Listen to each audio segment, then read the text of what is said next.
महाभारता कोई कहानी नहीं है। ये तो ज्ञान का सागर है, एक ऐसा दर्पण जो इंसान के अंदर के द्वंद्व को दिखाता है। ये महान कहानी समय से परे है और हमें अच्छाई और बुराई के बीच चल रहे युद्ध की गहराई दिखाती है। महाभारता एक ऐसा रंग बिरंगा कपड़ा है जिसमें प्रेम, नफरत, विश्वासघात और कर्तव्य का ताना बाना बुना गया है। इस एपिक का केंद्र है दो भाई बंधुओं की कहानी, पांडवास और कौरवास, जो हस्तिनापुर के सिंहासन के लिए लड़ रहे हैं। ये युद्ध हर व्यक्ति के अंदर चल रहे संघर्ष का प्रतीक है। कर्णा, महाभारता का वीर योद्धा और दुखद नायक, जन्म से ही रहस्य में डूबा हुआ है। अपनी मां कुंती द्वारा त्यागा हुआ और अपने असली वंश से अनजान, कर्णा पहचान और मान्यता के लिए तरसता है। दुर्योधना के प्रति उसकी वफादारी का कारण यह है कि जब समाज ने उसे सूत पुत्र कहकर ठुकरा दिया, तब दुर्योधना ने उसे अपनाया। कर्णा के असली वंश का पता चलना कि वो सबसे बड़े पांडव भाई हैं, कहानी में एक मार्मिक मोड़ लाता है। अपने गुणों के बावजूद कर्णा दुर्योधना के प्रति अपनी वफादारी के कारण अधर्म के पक्ष में लड़ने के लिए अभिशप्त है।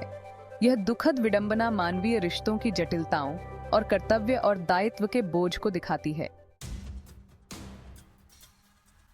महाभारता दिव्य अस्त्रों के वर्णन से भरा हुआ है, हर एक अकल्पनीय शक्ति वाला। ये अस्त्र देवताओं द्वारा मनुष्यों को दिए गए शक्ति के मोहक आकर्षण और अनियंत्रित महत्वाकांक्षा के खतरों का प्रतिनिधित्व करते हैं। ऐसे अस्त्रों का होना जीत की गारंटी नहीं देता। वास्तव में वे अक्सर घमंड और विनाश का कारण बनते हैं।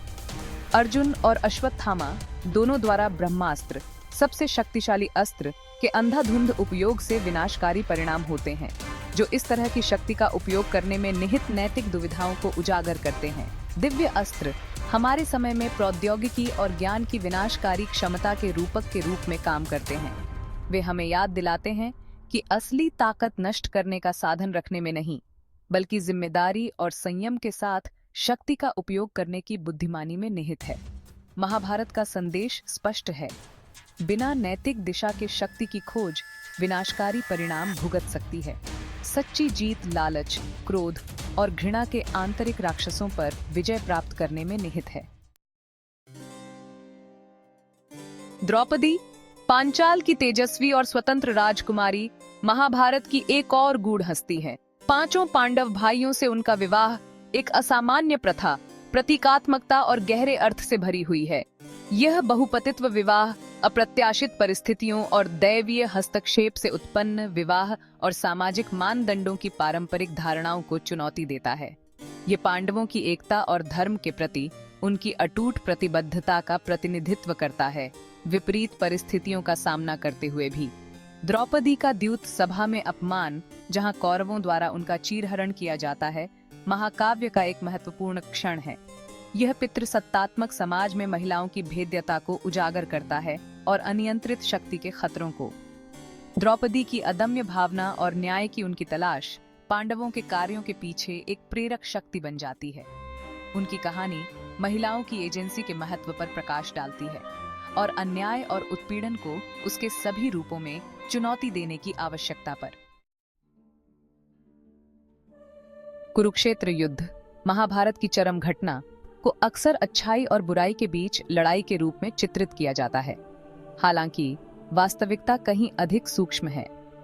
कुरुक्षेत्र का युद्ध क्षेत्र, जिसे धर्म क्षेत्र के नाम से जाना जाता है, स्वयं धर्म के लिए परीक्षण का मैदान बन जाता है। युद्ध के मैदान में प्रत्येक पात्र को नैतिक दुविधाओं का सामना करना पड़ता है और उसे ऐसे विकल्प बनाने पड़ते हैं जो उनके मूल्यों और विश्वासों को चुनौती देते हैं।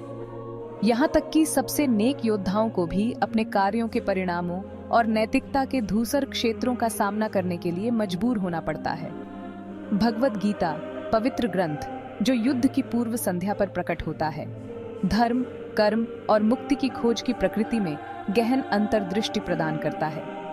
अर्जुन को कृष्ण की शिक्षाएं अपने कर्तव्य को निष्काम भाव से पूरा करने और अपने कार्यों के फल के प्रति आसक्ति के बिना करने के महत्व पर जोर देती हैं। धर्म क्षेत्र केवल एक भौतिक युद्ध क्षेत्र नहीं है, बल्कि प्रत्येक व्यक्ति के भीतर चल रहे आंतरिक संघर्षों का प्रतिनिधित्व है।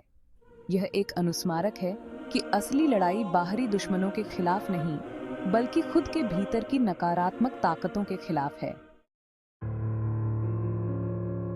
महाभारत भविष्यवाणियों और श्रापों से जुड़ा हुआ है, जो आने वाली दुखद घटनाओं को दर्शाते हैं। ये तत्व कथा में अनिवार्यता की हवा जोड़ते हैं, यह सुझाव देते हुए कि भाग्य का मार्ग पूर्व निर्धारित है। गांधारी के कृष्ण के वंश पर श्राप से लेकर पांडवों के वनवास की भविष्यवाणी तक, ये भविष्य सूचक उच्चारण आसन्न कयामत की भावना पैदा करते हैं और समय और भाग्य की चक्रीय प्रकृति को उजागर करते हैं।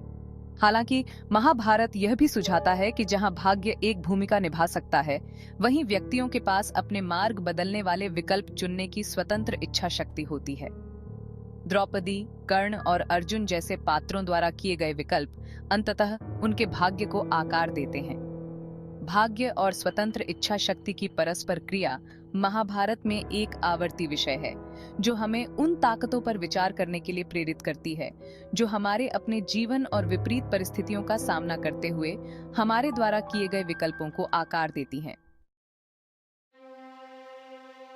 शारीरिक संघर्षों और राजनीतिक साजिशों के अलावा महाभारत उन आंतरिक लड़ाइयों की कहानी भी है जो प्रत्येक पात्र के भीतर होती है।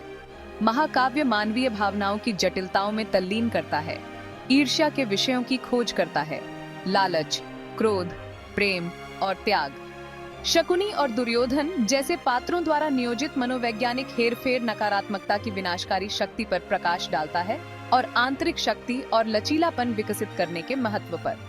महाभारत हमें याद दिलाता है कि सबसे बड़ी जीत अक्सर युद्ध के मैदान में नहीं, बल्कि हमारे अपने मन की सीमाओं के भीतर होती है। अपने आंतरिक राक्षसों पर विजय प्राप्त करने में ही हमें वास्तविक शांति और पूर्णता प्राप्त होती है। महाकाव्य का कालातीत संदेश आज भी गूंजता है, हमें अपने विचारों और कार्यों की जांच करने का आग्रह करते हैं और आत्म जागरूकता और आत्म निपुणता के लिए प्रयास करते हैं। महाभारत एक कालातीत महाकाव्य है जो पीढ़ियों को आकर्षित और प्रेरित करता रहता है।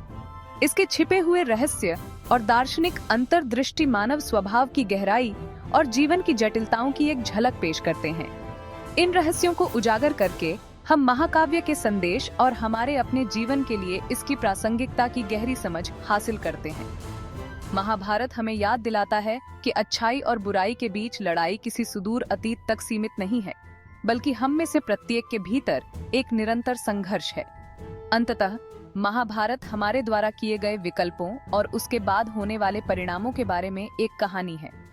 यह कार्रवाई के लिए एक आह्वान है जो हमें धर्म के लिए प्रयास करने, सत्यनिष्ठा और करुणा के साथ कार्य करने और विपत्ति का सामना करने में ज्ञान प्राप्त करने का आग्रह करता है।